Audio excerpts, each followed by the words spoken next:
Mais maintenant, face à la situation et tout ça qui campait devant nous, nous connaissons bien que Daniel, lorsque Daniel lui-même était adressé à l'Éternel, Daniel, dans Daniel chapitre 10, le verset 12 à 14, et Daniel lui-même, lorsque l'Éternel t'a fait la promesse pour que, après 70 ans, pour que le peuple soit sorti en esclavage en Babylone, et automatiquement, Daniel pas camper sous parole là seulement, la prétendre l'intervention de Dieu pour que le ciel intervienne en sa faveur, mais Daniel lui-même automatiquement que il était mobilisé et que il était rentré dans un programme de 21 jours de jeûne.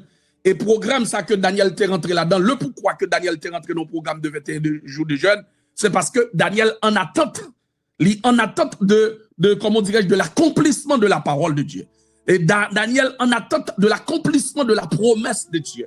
Mais Daniel connaît que il pas arrêter chita à regarder, il pas arrêter à attendre, mais que il connaît que participation importante.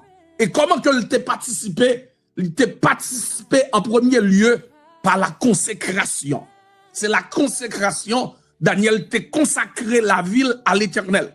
Et pendant qu'il consacrait la ville à l'Éternel, Daniel pas mettre tête li, il pas qu'à vivre Jean le dans Daniel 6 à partir de verset 12 et 13 et Daniel pas qu'à vivre Jean le. Mais lorsque vous allez dans Daniel chapitre 10 et particulièrement le verset 12, côté que l'esprit de l'Éternel, l'ange l'a venu dire Daniel depuis le premier jour que ou t'es comme t'es gagné dans le cœur, ou t'es gagné dans le cœur depuis le premier